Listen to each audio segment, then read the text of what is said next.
Comando GeoGebra, reta perpendicular, reta, reta. Dica GeoGebra 16. Prosseguindo na sequência de vídeos, onde analisamos o comando reta perpendicular, vamos passar ao quinto comando da reta perpendicular, com dois parâmetros, reta e reta. O objetivo deste comando é construir uma reta perpendicular à primeira reta e que passa pelo ponto de interseção entre as duas retas. Para isso, é necessário que as duas retas tenham um ponto de interseção, isto é necessário que as retas sejam concorrentes, de contrário o comando retorna indefinido. Este comando é destinado a ser utilizado em ambiente 3D. O primeiro parâmetro reta é a primeira reta fornecida e relativamente à qual queremos traçar a perpendicular. E o segundo parâmetro reta é a segunda reta fornecida que é concorrente com a primeira reta e que vai permitir definir um ponto P de interseção de coordenadas x, p, y, pi, z, p, por onde deve passar a perpendicular que pretendemos traçar. Exemplo 1. Em ambiente 3D, pretendemos construir uma reta perpendicular, H, a duas retas concorrentes, R e S, passando pelo ponto P, de interseção das retas. Passos da construção. Passo 1. Marcar os pontos A, B, e traçar a reta, R, do plano gama. Passo 2. Marcar o ponto P, de interseção da reta, R, com o plano delta. Passo 3. Marcar o ponto C, e traçar a reta, S, no plano delta. O plano delta é definido pela reta, R, e pelo ponto C. Passo 4. Traçar a reta, H, perpendicular a duas retas, R e S, concorrentes no ponto P, utilizando o comando do GeoGebra. Passo 5. Podemos confirmar que o plano θ é definido pelas retas concorrentes R e S. Passo 6. Podemos confirmar que a reta H passa pelo ponto P, de interseção das retas R com S. Passo 7. Podemos confirmar que a reta H é perpendicular ao plano θ, pelo que a reta H é perpendicular tanto à reta R quanto à reta S. Reta R, definida pelos pontos dinâmicos A e B. O plano gama é um plano dinâmico, cujos coeficientes estão associados aos seletores A, B e C. Por outro lado, os pontos A e B, que definem a reta R, são também pontos dinâmicos no plano, sendo que as respectivas abscissas e ordenadas estão associadas a seletores. A terceira coordenada, a cota Z, pode ser calculada automaticamente com base na equação do plano. A reta R e os pontos A e B no plano gama. Aqui podemos visualizar dinamicamente a variação da posição do plano gama em 3D, bem como a variação da reta R no plano gama.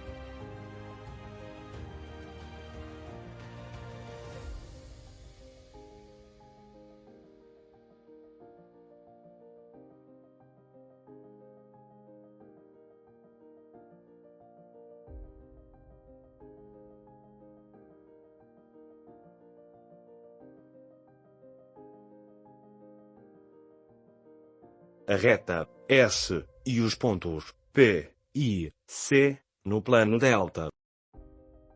O plano delta é um plano dinâmico, cujos coeficientes estão associados ao seletor D.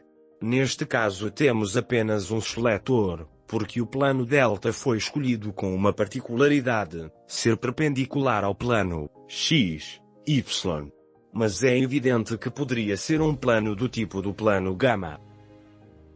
Para definirmos o plano delta, de tal modo que possamos traçar uma reta S, concorrente com a reta R. Selecionamos um ponto P da reta R, que é a condição necessária para que possamos aplicar o comando reta perpendicular reta. É evidente que poderíamos associar um ou mais seletores, de modo a possibilitarmos que o ponto P fosse dinâmico. Como o ponto C pertence ao plano delta, e não esqueçamos que é um plano perpendicular ao plano X, Y, para que ele possa ser um ponto dinâmico, a sua abscissa é igual a D, sendo que a ordenada e a cota estão associadas a seletores. Reta S, definida pelo ponto dinâmico C e pelo ponto P.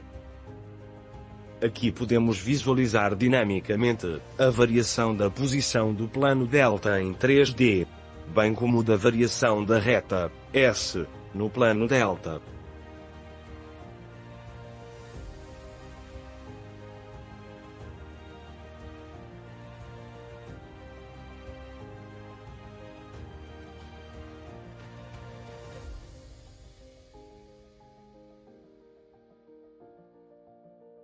A posição relativa do plano delta é tal que a sua interseção com o plano X, Y, é uma reta paralela ao eixo dos Y, é a reta de equação X igual a D.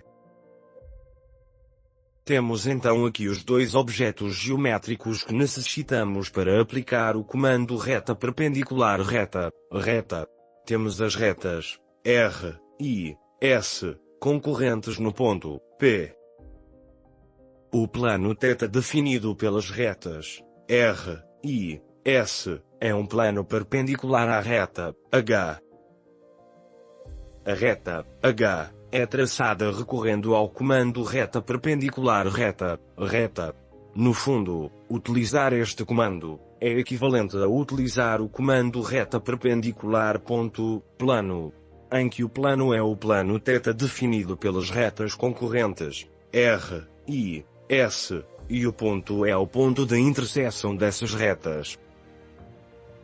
Antes de finalizar este exemplo, podemos visualizar a reta perpendicular H e a sua posição relativa com os planos γ e δ, em particular a perpendicularidade com as retas R e S.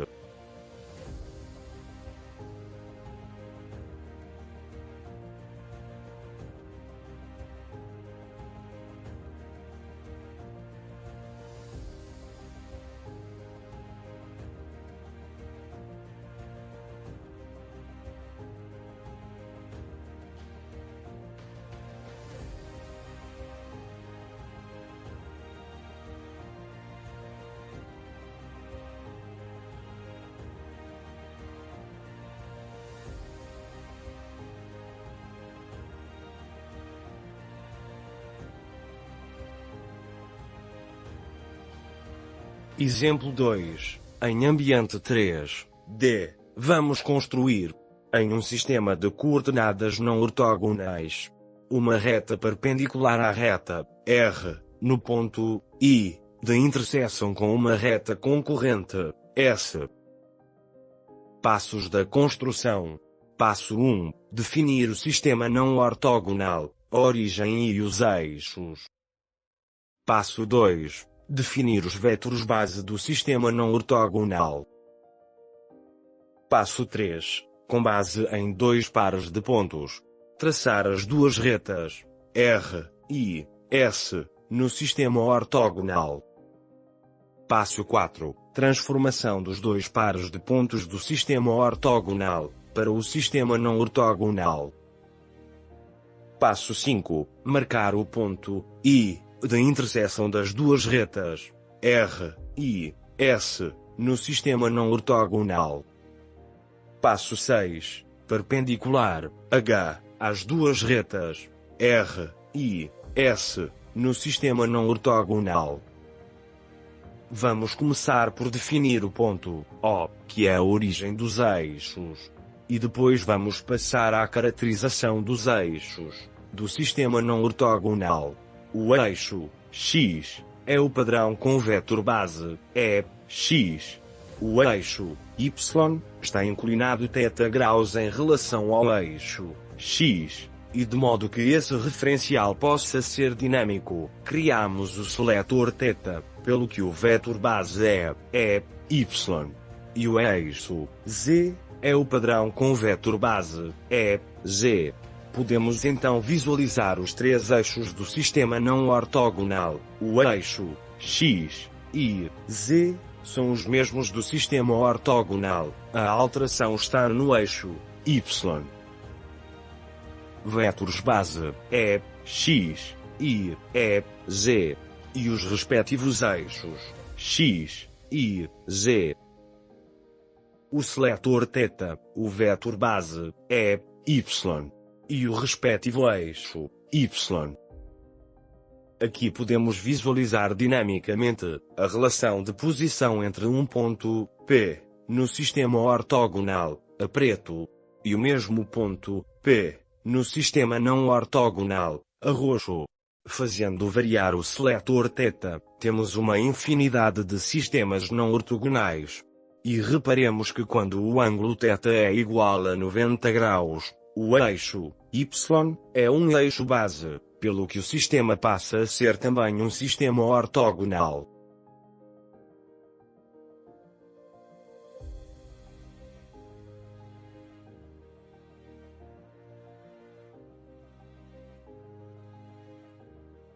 Tendo em conta os dois sistemas de eixos, é possível transitar do sistema de eixos ortogonal para o sistema de eixos não ortogonal, e vice-versa. Deixamos aqui as transformações de coordenadas de um ponto do sistema ortogonal, com coordenadas x, y e z, para o ponto equivalente no sistema não ortogonal, com coordenadas u, v e w. Os dois pontos que definem a reta R no sistema ortogonal. Os dois pontos que definem a reta S no sistema ortogonal. Aqui podemos visualizar dinamicamente as retas R e S no sistema ortogonal. Reparemos que as retas são concorrentes no ponto que é comum às duas, o ponto R2 e S2. Podemos visualizar os dois pares de retas R e S, a preto, as retas no sistema ortogonal, e a roxo, as retas no sistema não ortogonal, e relativamente às quais pretendemos traçar a perpendicular. Os dois pontos R1 e R2 no sistema não ortogonal, que definem a reta R no sistema não ortogonal, e os dois pontos S1 e S2 no sistema não ortogonal, que definem a reta S no sistema não ortogonal. Temos a transformação dos pontos R1 e R2 do sistema ortogonal para os pontos R1 e R2 do sistema não ortogonal. Do mesmo modo, temos a transformação dos pontos S1 e S2 do sistema ortogonal para os pontos S1 e S2 do sistema não ortogonal. Análise dinâmica dos dois pares de retas R e S. A preto, as retas no sistema ortogonal, e a roxo, as retas no sistema não ortogonal.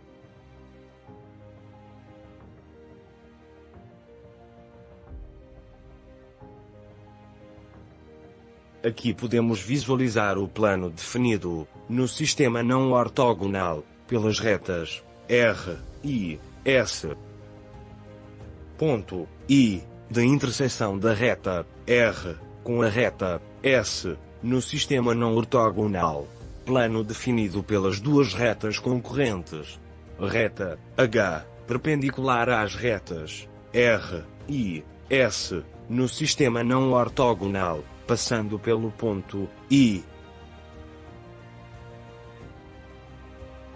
Finalmente, vamos analisar dinamicamente a perpendicular H às retas R e S no sistema não ortogonal, passando pelo ponto I, que em termos práticos nada mais é do que a perpendicular a um plano definido por duas retas concorrentes, passando pelo ponto de interseção das mesmas.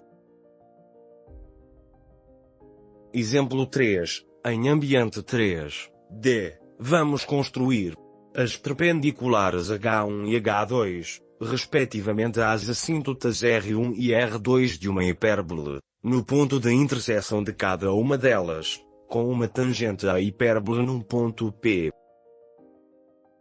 Passos da construção. Passo 1. Traçar uma hipérbole padrão centrada na origem dos eixos. Passo 2. Traçar as duas assíntotas, R1 e R2 da hipérbole. Passo 3. Marcar um ponto genérico, P, da hipérbole, e a tangente, S, da hipérbole nesse ponto de tangência. Passo 4. Marcar os dois pontos, I1 e I2, de interseção da tangente, S, com cada uma das assíntotas, R1 e R2. Passo 5. Traçar as perpendiculares, H1 e H2, a cada um dos pares de retas, formados pela tangente e cada uma das assíntotas. Uma hipérbole padrão centrada na origem dos eixos é definida como o conjunto de pontos x, y, no plano cartesiano, cuja diferença das distâncias a dois pontos fixos, chamados focos, é constante. A equação geral de uma hipérbole padrão centrada na origem é do tipo x ao quadrado sobre a ao quadrado menos y ao quadrado sobre b ao quadrado é igual a 1. No nosso exemplo, a equação é x ao quadrado sobre 9 menos y ao quadrado sobre 4 é igual a 1.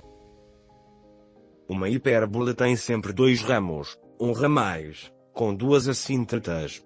Essas assíntotas são retas distintas e fixas, definidas pela geometria da hipérbole. As equações são do tipo y é igual a mais ou menos b sobre a vezes x. Uma das assíntotas é uma reta decrescente, de equação y é igual a menos 2/3 de x. E a outra é uma reta crescente, de equação y é igual a mais 2/3 de x. Consideremos um ponto genérico, P, da hipérbole, e a tangente à hipérbole nesse ponto de tangência, P. Pela razão da hipérbole ter dois ramos, as coordenadas do ponto genérico, P, de abscissa, x, P, e de ordenada, y, P, têm que ser definidas de acordo com a sua posição. Para isso utilizamos uma dupla condição. Vejamos dinamicamente a variação de posição do ponto genérico, P, e da respectiva tangente, à hipérbole. A hipérbole não é uma curva contínua quando parametrizada apenas pela abscissa, x, devido ao intervalo de menos a mais a 100 pontos reais. Para valores de x menores que a, o ponto P está no ramo esquerdo, especificamente na parte inferior, ou seja, o valor de y é negativo. Conforme x torna-se menos negativo, o ponto P move-se para a direita ao longo do ramo esquerdo inferior para valores de x entre menos a e mais a. Não existem pontos reais na hipérbole, pois a equação não tem soluções reais, e por isso o ponto P desaparece. Quando o valor de x é igual a o ponto P de abscissa a e ordenada 0, reaparece especificamente na parte superior do ramo direito, isto é, para valores de y positivos, para manter a continuidade da direção do movimento anterior. Recordemos que no ramo esquerdo, antes do desaparecimento, no ramo esquerdo inferior, o y estava aumentando, de valores negativos para zero. Aqui podemos visualizar os pontos de interseção da tangente S, com as duas assíntotas, R1 e R2. O ponto I1 é o ponto de interseção da tangente S, com a assíntota R1, e o ponto I2 é o ponto de interseção da tangente S, com a assíntota R2. Azul, a reta H, perpendicular à assíntota R1 e à tangente S, passando pelo ponto I1. E a verde, a reta H2, perpendicular à assíntota R2 e à tangente S, passando pelo ponto I2. A reta H1 é a reta perpendicular à assíntota R1 e à tangente S, perpendicular essa que vai passar pelo ponto I1. E a reta H2 é a reta perpendicular à assíntota R2 e à tangente S, perpendicular essa que vai passar pelo ponto I2. Aqui podemos visualizar dinamicamente as perpendiculares H1 e H2, respectivamente às assíntotas R1 e R2 de uma hipérbole, no ponto de interseção de cada uma delas com uma tangente à hipérbole num ponto P.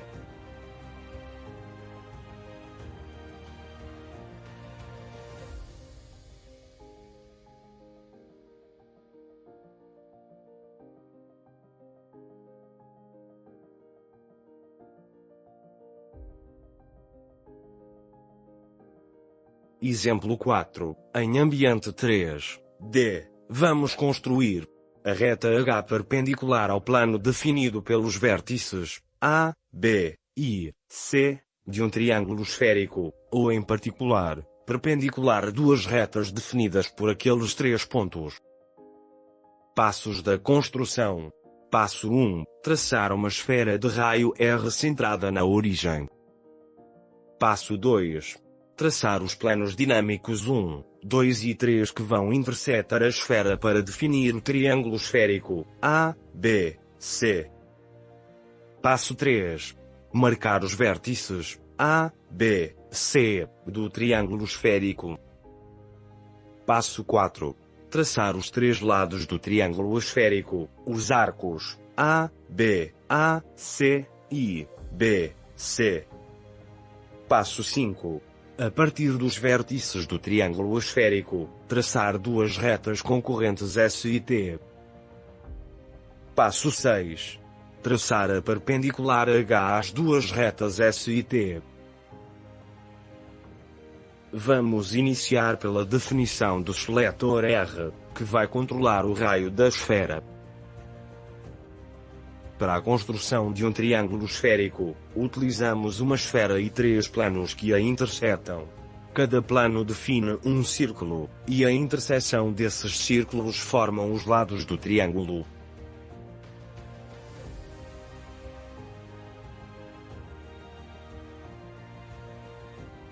O plano 1, de equação geral, z, é igual a zero, e o círculo máximo no plano, x, y.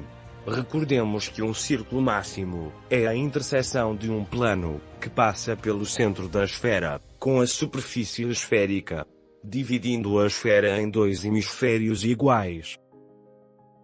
A interseção do plano 1 com a esfera é o círculo máximo no plano x, y. Seletores A e B para o plano 2 da equação geral A, x, mais B, y, é igual a zero, e o respectivo círculo máximo dinâmico, pelo facto de o plano 2 ser dinâmico, dividindo a esfera também em dois hemisférios iguais.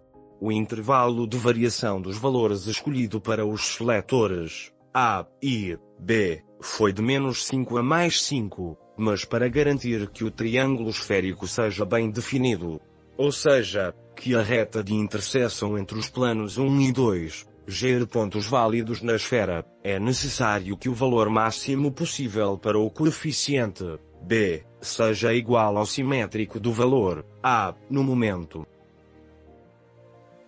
A interseção do plano 2 com a esfera é também um círculo máximo dinâmico.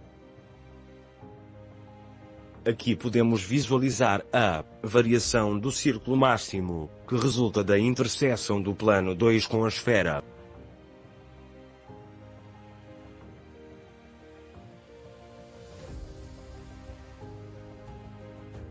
Seletores C e D para o plano 3, de equação geral C, x, mais D, y, é igual a 0.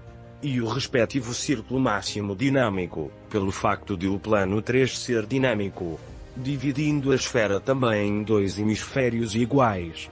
Do mesmo modo, o intervalo de variação dos valores, escolhido para os seletores C e D, foi de -5 a +5, mas para garantir que o triângulo esférico seja bem definido, ou seja, para evitar que o ponto C, o ponto de interseção da esfera com a reta de interseção entre os planos 2 e 3 fique abaixo do plano Z igual a 0, é necessário que o valor do coeficiente do seletor D seja sempre maior do que k vezes C, em que k é igual ao quociente de B sobre A.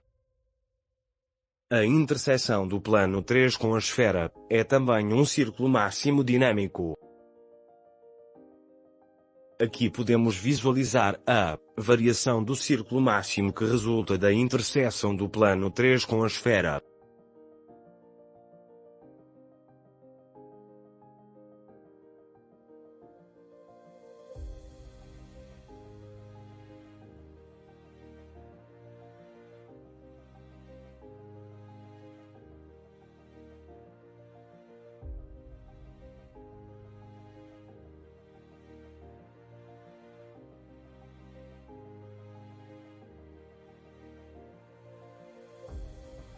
Plano 1 e plano 2, e a respectiva reta de interseção.